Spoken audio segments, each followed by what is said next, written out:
and let's make the session interactive. Your feedback counts. We request everyone to share your input. Your feedback is critical to the planning of the 2022 PM Symposium and other professional development programs. We assure you that all your responses will remain strictly confidential. Please provide your feedback by clicking the post survey link posted in the chat box or by using the QR code located on the program book. I will post both of those into the chat as we get started today. The session will be posted to the PMI Chicagoland website, where it will remain available on demand for those of you that participate in today's symposium. As a registered attendee, you will have access, and I will post that link during the presentation as well, so that you have that. If you are a PMI member and you provided your PMI member ID during registration, PMI Chicagoland will report main session PDUs you earned today. Please fill out the attendance form. Please allow us 15 to 20 business days for the PDUs to post to your PMI membership dashboard. Today, if you have any questions about PDUs or anything else, please email, and I will post this as well into the chat, vpprofessionaldevelopment@pmichicagoland.org. Now, without further ado, I am proud to introduce our speaker, Dr. Avis Proctor. Dr. Avis Proctor became the 6th president of William Rainey Harper College in July 2019. Dr. Proctor has more than 25 years of experiencing working in multicultural environments as an innovative mathematics educator and academic administrator with a focus on teaching, service, and research.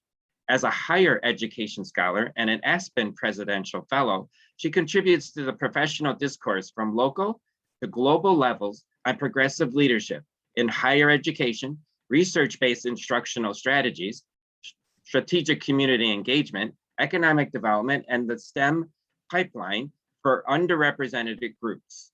Dr. Proctor believes in working closely with local school districts, the business community, and higher education institutions. Her work at previous institutions has included expanding articulation, internships, and employment opportunities to enhance student-employer connections for current students as well as alumni. She has also provided collaborative leadership for early childhood education, dual enrollment, and college readiness completion initiatives, which have gained national attention.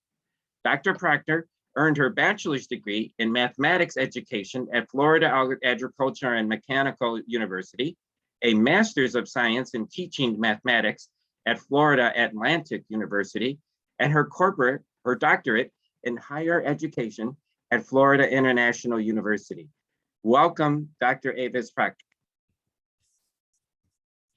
Thank you for that great introduction. I'm hoping that my screen will share. We had some last minute changes here, but I am attempting to share my presentation. I'm delighted to join you all this morning to give you some insight as it relates to how we've led, and I say we because I take a team approach, but leading the institution through a sustained crisis. We're still in a pandemic, and those are, I'm happy to be able to share some of what we've done, and hopefully you can have some takeaways in that regard. And so without further ado, I've clicked share screen, and usually you would see what you're sharing, but it's not showing up here. I'm going to hit share, and it says open system preferences. I need some technical assistance here. I apologize.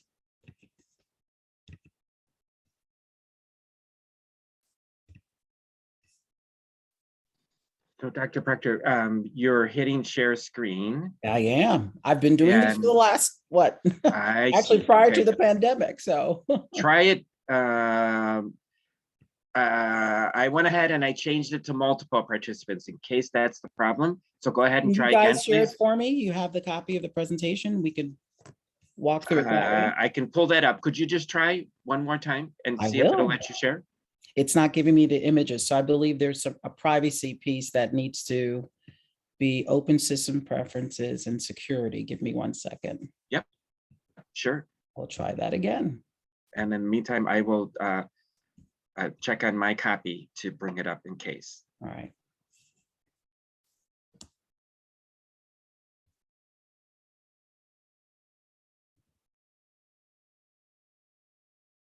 I apologize to the audience for this. We did do a test, so folks are aware.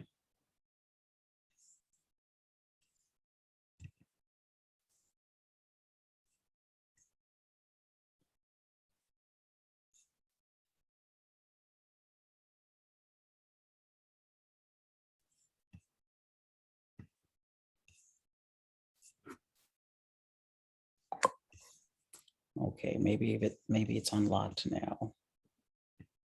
Let's see if that does it.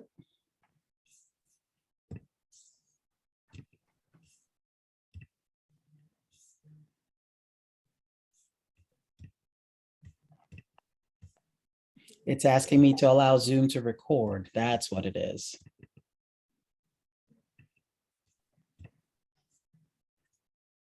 Okay. And I'm clicking on it, but it's not moving. I need to bring it up. I'd appreciate that. Thank you.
Okay, yeah.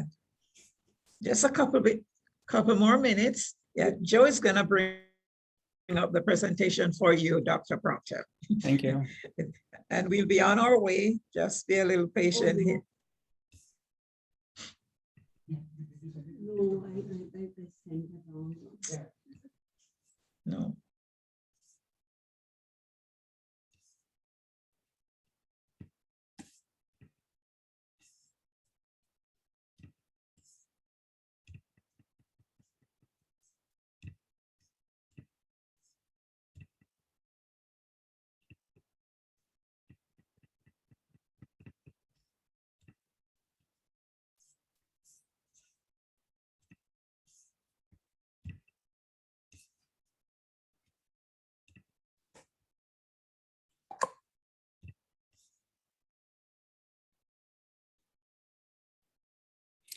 It's actually asking me to quit and reopen.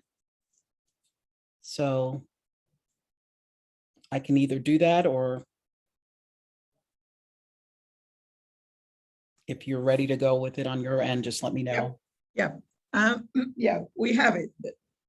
We pulled it in, and in a few minutes, we will be good. So it's fitting that you're talking about crisis and how you overcome and transition. So we have to be flexible and be able to pivot from one thing to the other. So yeah, Joe is bringing it up in no time. As we speak, I can see him. Okay, so that I won't do it. Yeah, no, yeah, don't try and do it on your side. I see. I'll click later. For some reason it. Yeah, I There see we it now. are. Awesome. Oh, good. All right. Looks like someone's downloading. It may need to download it still. One of the things I've told my team that we've certainly learned from the pandemic is adapting and having to adapt again. That's a regular part now of how we function. And so this particular, this is just another example of that. But you know what, I'll just go ahead and do some of the opening remarks so we don't lose too much time on this technical issue. And so I chose to talk about what we continue to employ in how we lead through the pandemic at Harper College. Before I get into those specific details, I wanted to give you just a sense of who we are as an institution. And as soon as they pull it up, you'll see these slides, but I plan to talk about crisis management, systems thinking, the effective use of teams to approach problem solving, as well as our communication strategies. I want to give you a sense of who we serve, and why I chose to work in a community college setting. As you heard, my background is in mathematics, and my doctoral degree is in higher education administration.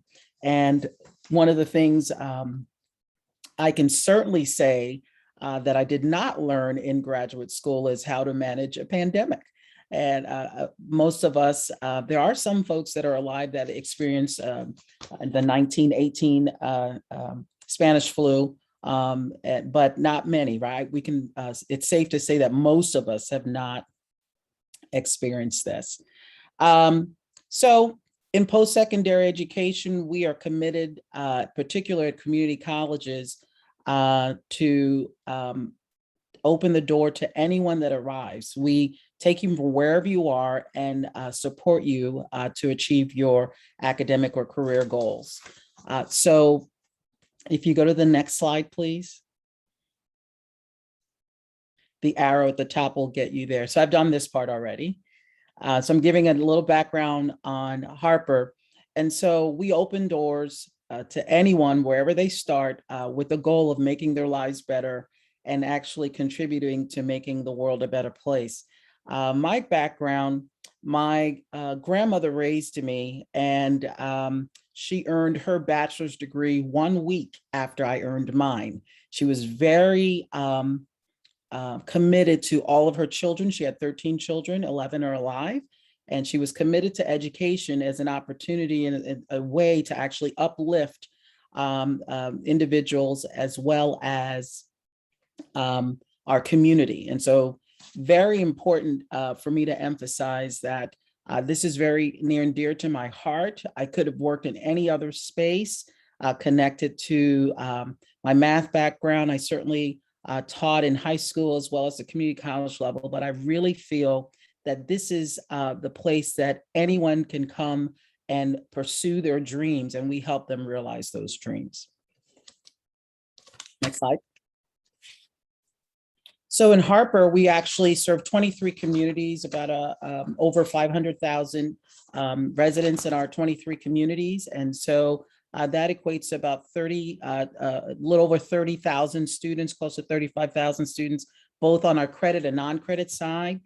We've conferred over 90,000 degrees and certificates and offer 40 degree programs and 100 certificate programs. And we're constantly looking at ways to actually develop curriculum that meets the local and regional needs for our employers so that individuals and our community can advance. Next, please. So our student body, if you can see 2006 data and 2020 data, you'll see the age actually decreased there on average. And that's because we're educating more students at the dual credit level.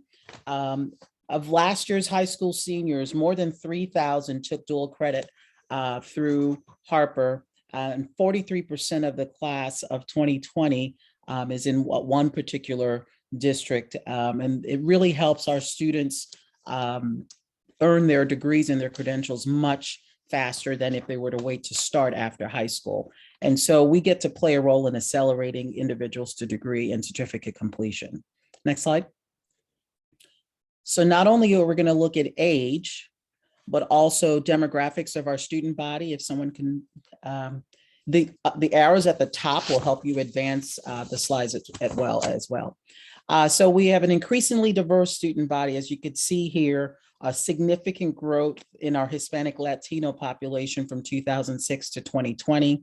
And so we have to think about how do we serve our students differently, because we have it's ever evolving, and we want to be sure that we're addressing the needs of our students. Next slide, please.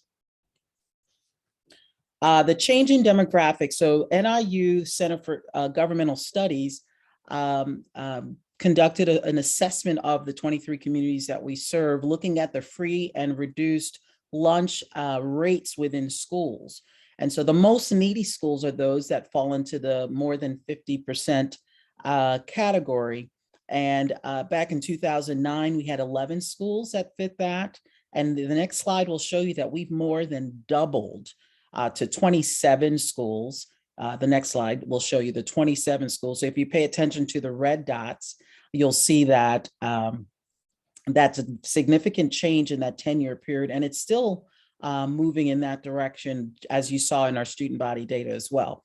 So the change in demographics of our district really is an indicator that we're even more compelled to make sure that we're serving the needs of students and really providing paths to economic mobility for our students. Next slide. So I joined Harper in July of 2019. And so that gave me all of 8 months to be on campus and in the community before COVID-19 arrived at our doors. And so here are the 6 goals that emerged from a strategic planning process, not only to help our community understand what we have and reach out to them. We're not sitting waiting for individuals to come to us.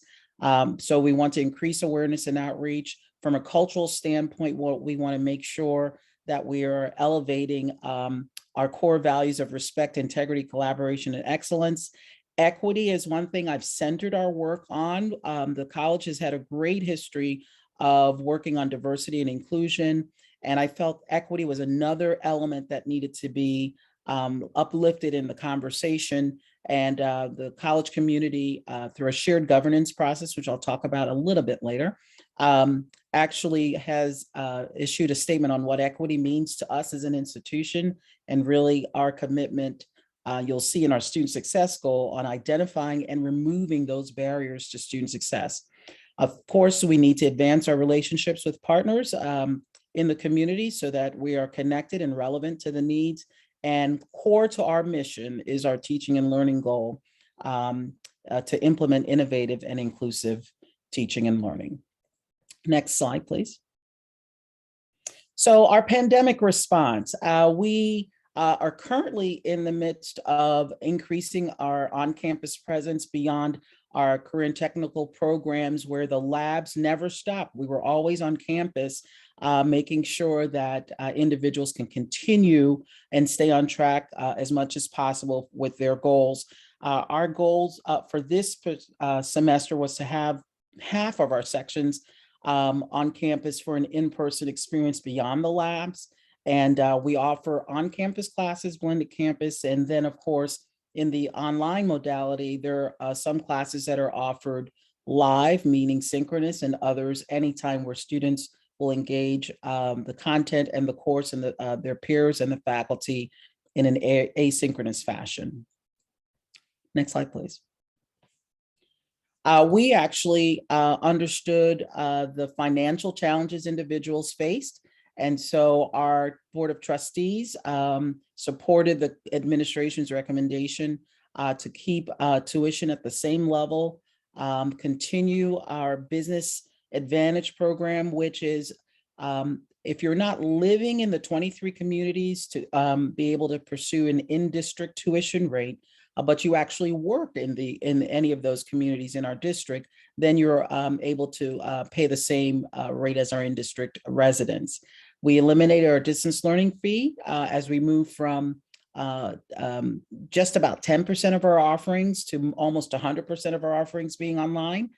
So we eliminated that. And then critical to the healthcare industry, where those programs are more expensive to run, but all of us can agree that we've seen how our healthcare systems are really overrun, and with a high demand for care, we thought it would be a role that we could play in accelerating the talent pipeline for our healthcare community. So getting students to and through into those entities so that they can actually have the pool of nurses and other healthcare professionals that they need to move and meet the demands of providing quality care. Next slide. Our students, the digital divide, we understand prior to the pandemic, in the 8 months I was on campus, we were already launching student success initiatives that, again, we surveyed our students. They could participated in a national Trellis survey to help us understand their financial challenges. And as a result of that, knowing that our students were experiencing food insecurities, housing insecurity, transportation insecurities, we made sure that we put in place responsive programs. So we were able to loan our students technology throughout the pandemic. They still can do that, but we were doing that before. So laptops, Chromebooks, as well as graphing calculators for math classes and so on. We made sure those were available on loan at no cost to students so that they can continue their studies. The federal government infused a significant amount of resources into higher education. And so we were able to channel direct emergency grant aid to the students in compliance with the federal guidance. As an institution, we actually, put in place scholarship opportunities, the Moving Forward Scholarship for those adults who have been unemployed and they wanted to return to school to get some new skill. We removed that financial barrier for them so that they can do that quickly and get back into the workforce. Tuition relief program we put in place so that individuals, again, can enroll and stay on track. And thankfully, this past summer, we were tremendously blessed with a gift from Mackenzie Scott, and we put that to immediate use through the Igniting Paths to Success Scholarship. And we also had a vaccination scholarship drawing where 10 individuals can actually earn a full one-year scholarship opportunity for tuition fees and books. We had over 2,300 individuals participate in that. The next slide will give you some details on the Igniting Paths to Success Scholarship. We wanted to reach 1,000 individuals, cover costs for going to school. They have to demonstrate financial need. We use the state's definition in terms of what underrepresented students, the categories there, and it's aligned to Mackenzie Scott's commitment to giving her dollars to institutions that serve in a high impact way the chronically underserved. And so this aligned with her goal of us doing that already and enhancing the work that we do. And we looked at the programs that would really provide transformational opportunities for students to pursue and change their lives and actually contribute to the community. Our board actually committed dollars to this as well, but the funding was primarily through Mackenzie Scott's gift. Next slide. So right now we continue to have on-campus testing and vaccination is available. We partnered with the White House as well as with the Cook County Public Health Department and had clinics on campus. We have a Northwest Community Healthcare on campus that also provides vaccinations. We require masking indoors, and right now the government's mandate on a weekly basis, we have to assess testing for individuals if they have to provide evidence of being vaccinated or test weekly to be on campus, which we're monitoring on a weekly basis. It's challenging, but we're doing our best in that regard. Next slide. As a result of that, we able to have better insight. Before we were under the mandate, we had to get a sense of, we were trying to get a proxy estimate, looking at our suburban Cook County data in terms of the percent of individuals vaccinated. And so as a result of that, we were thinking that may be something we can project onto the general population for the college. But you can see we have some high rates for employees there. And for those who actually engage, most of the students that submitted information, most of them were vaccinated as well. That continues to fluctuate as enrollment fluctuates. Next slide. So we have over 6,200 students on campus. This past week, we increased our employee presence on campus. We're centering the student in all of our work. We continue to do that, and we are working on rebuilding community on campus. And so at least 3 days a week, individuals need to be on campus. We'll have coverage for our offices 5 days a week. And it really, we're no different from other workplaces that we're now trying to shape our new normal, what that looks like. And so we'll be doing that as a community over the next several months. Next slide. So next spring, we're hoping to have 70 to 75% of our classes on campus. This image here evokes exactly what we miss, and certainly in a socially distant, safe manner, we want to increase our presence on campus. We're looking at classroom capacities, and spring registration is already underway in terms of having that information available for students to make their decisions for next semester. Next slide. So what tools should every leader have in their toolkit to lead effectively during a sustained crisis? Coming from Florida, I didn't give that background. I actually served for almost 20 years at Broward College. And so in South Florida, we're used to hurricanes. But with hurricanes, you see the path and you have weeks to prepare. With COVID-19, it snuck up on many of us. And how many of you had pandemic plans in your emergency management processes?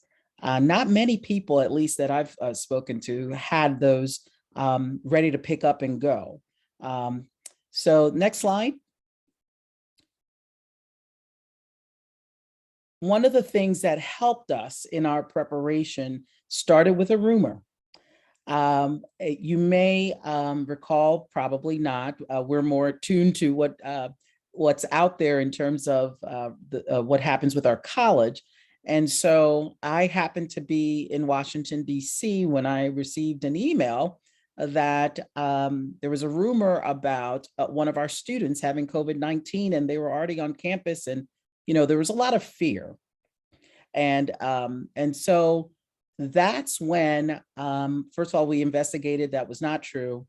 And then that's when we pulled out. We actually had a draft pandemic plan in our toolkit, and we were able to pull that out and start planning for and giving assignments for everyone to start refreshing continuity plans and so on. Johns Hopkins University data also was very helpful. We had the best laid plans one afternoon, the afternoon of March 11th. It was a Wednesday. And I went home that evening and happened to see a Johns Hopkins projection with the virus and saw the exponential growth. And at that moment, I knew we were not ready with the plans we had just made. We actually had to make very different plans. And so I have listed here some things that I did in the beginning, the incident command structure I put in place as a result of having that experience in managing hurricanes. MOUs with the union. I thought that was I have 6 unions. I thought that was critically important that at the beginning of this, we establish how we will work together in a transparent, open fashion, addressing concerns along the way, and that has served us well. We expanded participation using a network of teams. I'll talk about that a little bit more, and made sure we had various communication channels. Not everyone gets information in the same way, via email or via social media or via newsletters, whatever it may be, our website. we made sure all of that information, all those channels, we were putting the information that everyone can exercise and take action in the way that they needed to. And transparency, whatever we were doing, it wasn't in a black box and people had to figure it out. We were very intentional about having town halls that individuals can submit questions ahead of time as well as in the session so that we can address those questions we had answers to, and certainly close the loop on those we may not have had the answer on the spot, but we followed up every single time with a recording as well as the list of questions and the answers for those. Next slide, please. So this is the Johns Hopkins data I just pulled recently. You could see the state of Illinois progression with the virus, but if you look earlier where you see March 2nd, and you see it's near zero, but you see the steep incline there, that is somewhat representative of what I saw in a different fashion, but earlier in March of 2020, that evening of March 11th, when I said, we just laid plans about, okay, at the time folks were talking about, you need a 2-week quarantine window. So we thought, okay, we'll figure out a way, we're gonna get off campus 2 weeks and perhaps we'll be back. Well, that's not the case, as you see, and we've all experienced. But I feel and have been told by many that that was the best decision we made, one of the best decisions we made in terms of getting people out of harm's way as we figured out what we were facing. Next slide. So I thought it was important to just kind of look back as to what did we do back then in terms of our preparation. And this is just a small list of items we had to consider earlier on. I mentioned that pandemic plan we actually had, we updated that. We were along the way capturing our expenses or losses connected to the virus, so that from a FEMA standpoint, from a state standpoint, federal standpoint, we had that evidence along the way. What did we need to do with our classrooms? Childcare, we have a childcare facility on campus. At the time, before I issued the directive for us to get off campus, we still had our facilities and our police officers on campus. They had to remain the entire time. We had athletics that we had to think about. They wanted to travel for competition. And knowing what I knew at the time, the answer was no. They were so disappointed. We actually had some folks were already out of the state competing, but that was different. They were going to travel back, but we actually had to suspend travel for some time. And they later understood, but those are some things that we had to consider in the early days. Recording training elements and making sure that as from an operational standpoint, we can expand the impact and reduce the amount of repeat work that we had to do so we can focus on the work at hand, standard messaging, remote work policy. This, our COVID-19 response team worked through elements of this. Our board adopted it, and we're still in the pandemic, and the employees are saying, okay, how do we employ the use of that policy? Well, we have flexibility built in right now that you can be remote 2 days a week, but that we really want to employ after we put this behind us, because we're still managing through the pandemic. And of course, what our policies are around quarantine, if there was a suspected or confirmed case, and giving guidance as we relied heavily on our public health officials. Yes. Next slide. So from a systems thinking standpoint, I thought, okay, let me at least pull an article that you can rely on and go back and read and see. And Kirsch, Builder, and Walker in 2016 talked about why social ventures need systems thinking. And this is a quote here. It requires a set of tools. They're talking about the entrepreneur lens, but if you'll see, they said this can actually be translated to other systems, right? So what are those tools and a framework designed to address the complexity inherent when innovations are integrated into existing systems like school districts or higher education institutions, right? And they list other things there, welfare agencies, health departments.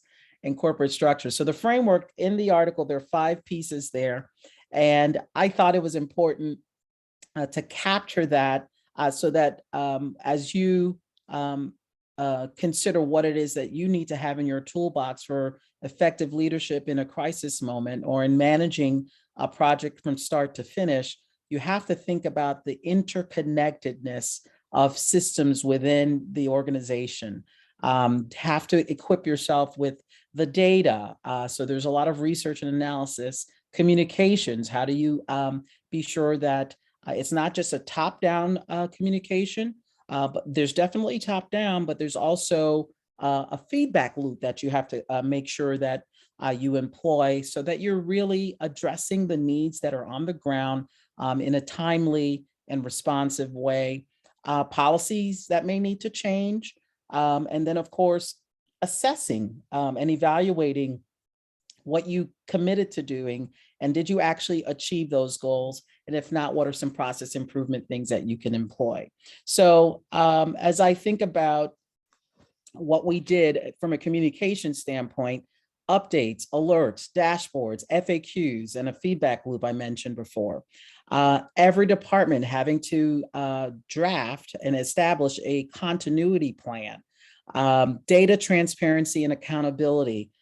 We made sure we looked at data not only for our county public health department, but also IDPHs with the state, but also at the federal level and different agencies. Many quote CDC, but we also have to think of OSHA and other agencies that and of course, US Department of Education and the guidance that they give us there. I mentioned policies and union contracts. Legislative advocacy, one of the major things that we were able to make a big change for higher education institutions was for the federal government to look at how they were counting and making determinations in terms of the funding that they would give to us. And so the first, if you remember the CARES Act, as an institution, we received $5.5 million to direct emergency aid to students as well as address institutional needs. But they used full-time equivalent, but they didn't take people into consideration. So through legislative advocacy, we were able to influence that policy at a federal level so that they not only look at the amount of credits individuals are taking, but how many people were actually on our campuses. And so we were able to get them to change that formula.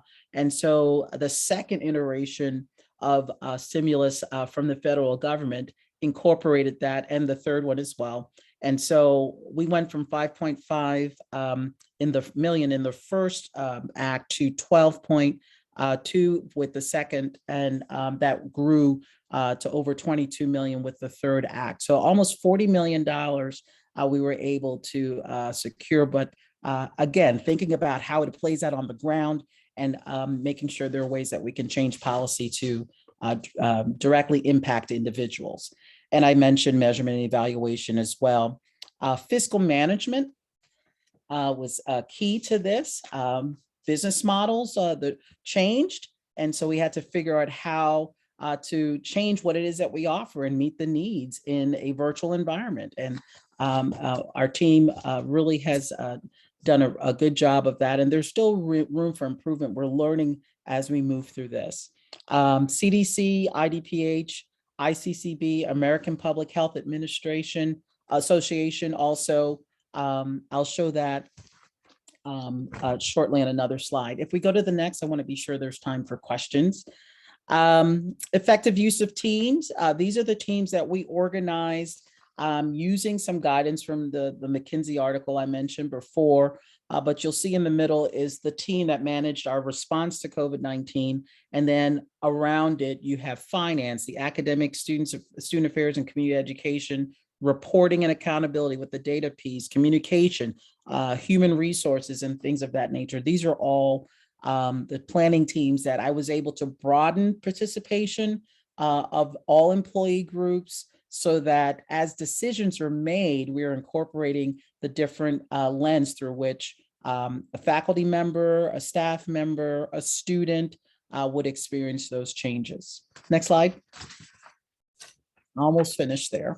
Here's a sample agenda for our COVID-19 response team. We would review minutes from the previous meeting and any follow-up items, any emerging topics that we need to address. If there's something, for example, a governor's mandate comes out of the blue into the landscape, then what do we do? And so we have those emergent topics are there to address on a regular basis. In the beginning, we were meeting daily, and we moved from meeting daily to every 2 days a week, and then from 2 days a week to 1 day a week, and now it's every other week. We have it under better control. Then there are team reports. We review data in terms of the metrics with the spread at the local, state, and national level. And then key to teamwork is really giving credit where credit is due. And so if someone did something phenomenal that we want to recognize, and it's not planned, it just evolves dynamically. It really helps you push through the walls that we encounter as we navigated the crisis. Keep going, please. Deliberate, clear, concise messaging strategy. I think it's important. In the early days, I found an old email, you'll see I have there, be sure to do a wellness check on your team.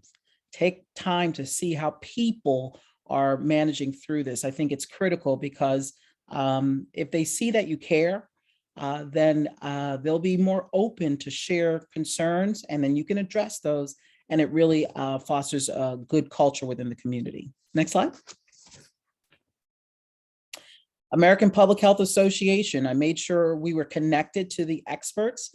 And so COVID19conversations.org, you can go there, but you'll see this image here, elements for reopening. It touched everything that we deployed, and there's no playbook for this, right? So we had to think through every aspect of the college and how we were addressing safety first, what protocols we needed to put in place, continue our mission, look at our finances, and have good oversight as we manage through the crisis. Next slide. So I would say we stayed true to our mission. As I said moments ago, we fostered a culture of safety and care to start. I think that's foundational. We called every student and every employee in the very early days of this for us to check in and make sure they were getting the right information and understand what was happening. I think that was key. We were responsive at as much as possible, given the as we learned and grew with in our learning for this. That network of teams broadened participation. Again, that helps you as the leader understand where challenges are and also where opportunities are to improve. And then strategic use of our federal and donor support. I failed to mention earlier, but we also in the earlier days recognize as people were grappling with how am I going to keep a roof over my head or put food on the table, our donors stepped up. We raised $300,000, the college matched to that, and we were able to really meet the needs of students in the early days there as well. And the phased approach, right? If there's so many unknowns, taking a phased approach, I think really helped us navigate and make the adjustments that are necessary with our strategies. And it takes the team to come together to realize this and it be what may seem as mission impossible to actually be mission possible. So with that, I'll open the floor for questions.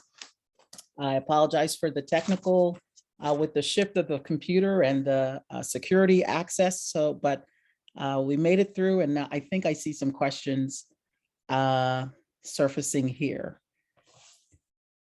Someone's going to help me with the questions.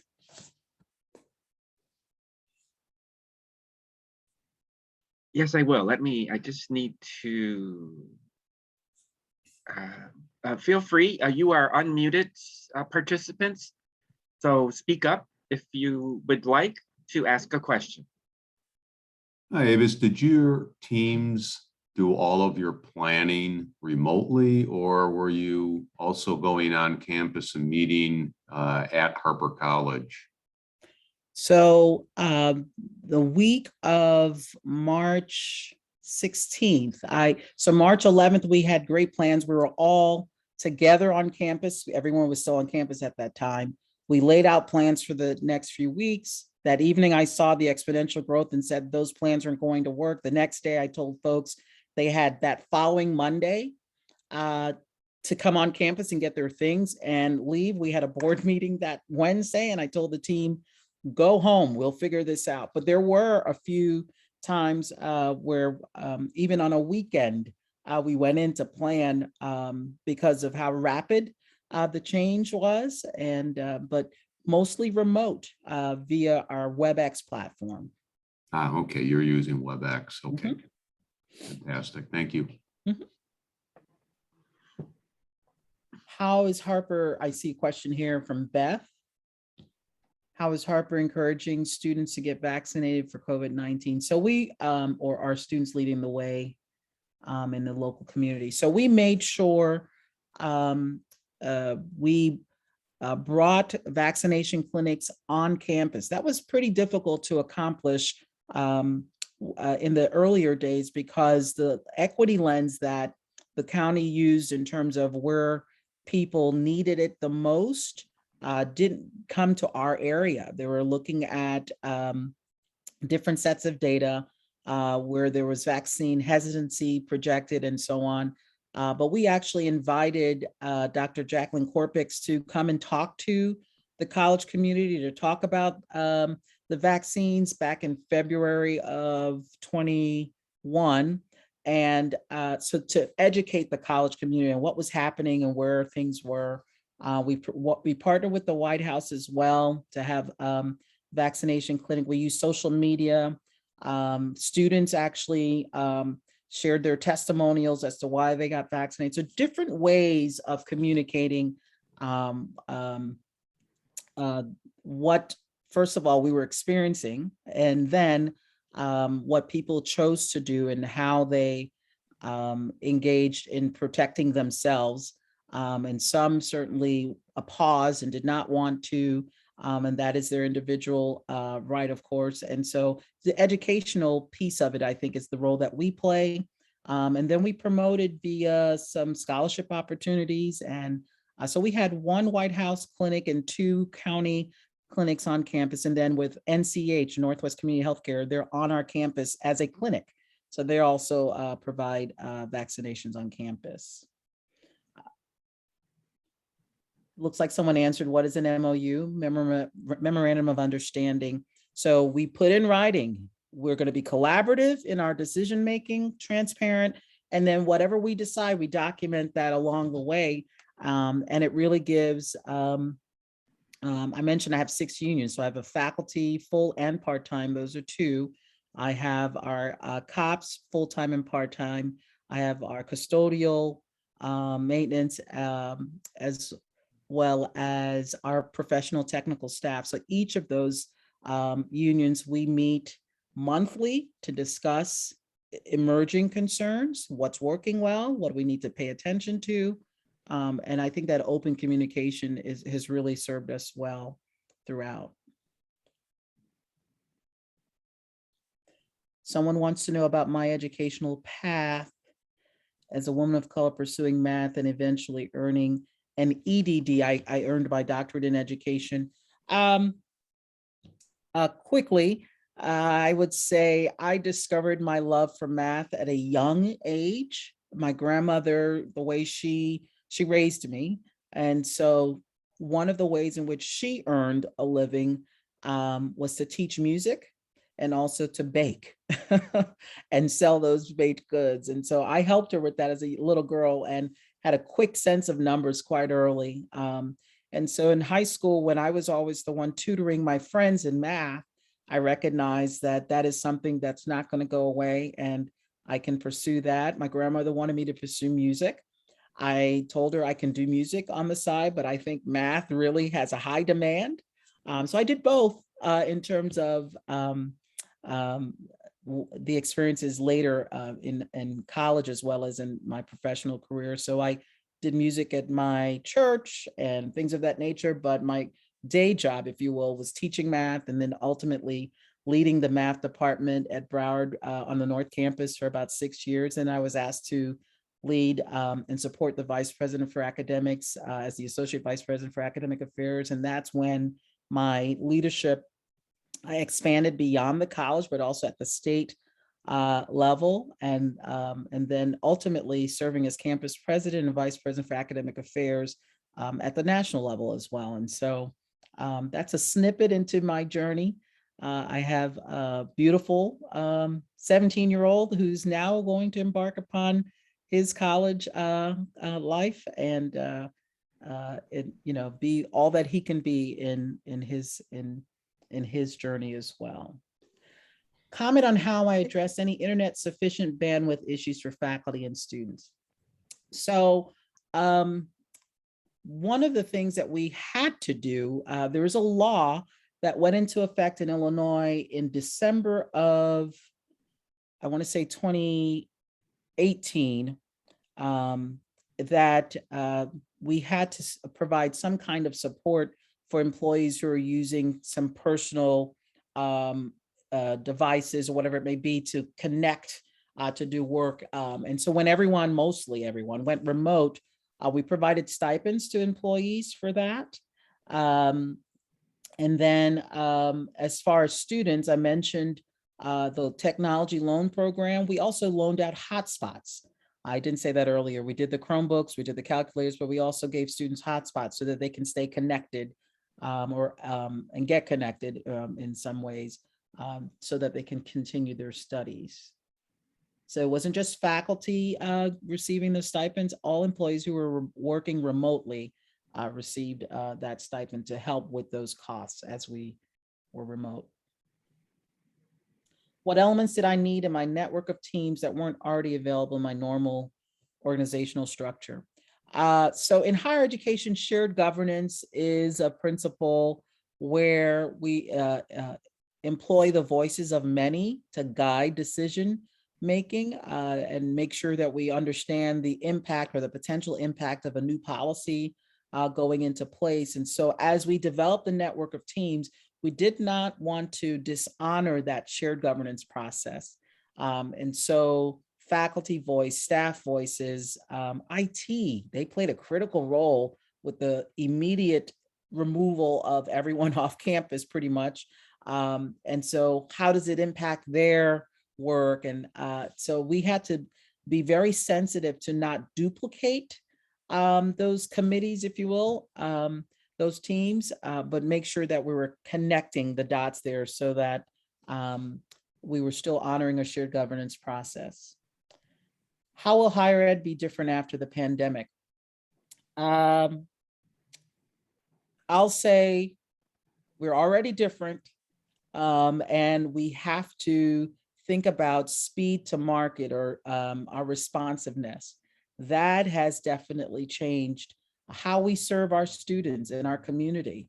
That has changed. The workplace, so the beyond higher education, that has changed. And so making sure that what we offer remains relevant, is supporting the talent pipeline needs of regional employers, the engagement level of higher education, particularly community colleges, with their communities. After all, we're supposed to be responsive to the needs of our community. And so there's that constant connectivity. I can give an example. Yesterday, I was talking to a CEO of a manufacturing company that's wanting us to and willing to donate equipment for us to be providing the talents that they need for this new world that we're in. And so to me, those are some ways in which we'll be different after the pandemic. Lessons that I've learned managing this crisis and how has it changed my leadership style? Before the pandemic, I would say from a leadership style standpoint, empowering others was always something I thought was key. Leadership does not have to have a title. I say that to my team often. there are people that from where they sit in the organization have ideas that we should consider. And so making sure that we have those channels of opportunity and making people feel comfortable to offer those ideas, I think is a key piece. Lessons learned from managing this crisis. People forget.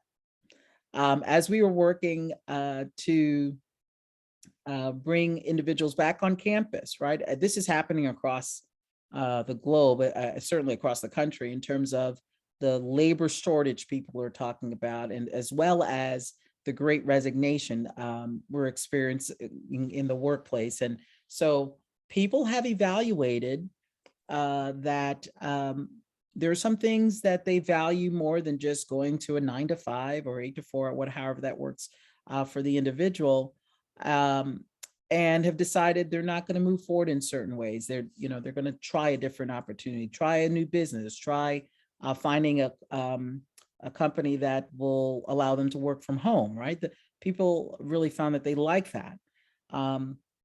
As an institution, as I committed to taking a phased approach in bringing people back as we learn, adapt, and adapt again, there was some hesitancy, I would say, in terms of individuals being ready to come back. Some of it is fear, rightfully so, not understanding what they would encounter. Even though you're communicating, there's still things that they personally experience that we may not even be aware of that's factoring into that hesitancy. And so I remember someone thinking that things were falling on a deaf ear, and I had to remind folks, we weren't on campus for a long time. And remember when the virus was spiking, and last November, December, there were projections that it was just going to go through the roof. And we made the decision, again, to keep people out of harm's way and communicated early so that people can adjust their lives accordingly. But people forgot that. So as we were talking about, okay, here's what I said back in May, we're going to be increasing our campus May 24th, July 16th, in August. I'm sorry, July 6th, August 16th, and then mid-fall, because we weren't sure exactly where we would be. That was one that was interesting how people were navigating that. So people will forget, and you have to remind, use the evidence of our commitment to safety along the way throughout all of this, and then keep that communication line open. And I think that that's something that I know I've learned from this crisis. Did your college do anything specific to prepare faculty to teach online, especially synchronously? Absolutely. Thankfully, in March of 2020, that Friday, I think that was March 13th, we already had a faculty retreat scheduled. And so we did not cancel the retreat, and we actually shifted the agenda to preparing faculty to teach online. And then we also offered some in-person and online opportunities that following week. And our Academy for Teaching Excellence, they've developed several courses for faculty to engage for teaching online in different modalities, including synchronously. So that was definitely an early strategy. We had some things in place before the pandemic, but when we escalated to almost everything being online, we knew we had to put those supports in place. Okay, that will be our last question. Thank you very much. Thank you, Dr. Avis Proctor, for your insightful presentation. I think we all learned a great deal about crisis management, system thinking, and effective use of teams. I would like to bring us to the conclusion of our session, and I'd like to take this opportunity to thank our talented and insightful presenter, Dr. Avis Proctor. As a token of our appreciation, the chapter would like to present a certificate to Avis, and it will be emailed after the event for you to have for your own. Thank you, our engaged audience, for your attendance and participation in the robust conversation and discussion. Also, there'll be a raffle at the end of the event. The raffle winner will need to be present during Time's a drawing. We now move to our networking breakouts for 30 minutes. During this break, please check out our sponsors and chapter partner booths located in the breakout rooms to connect with other attendees and share your thoughts on the event. Our panel discussion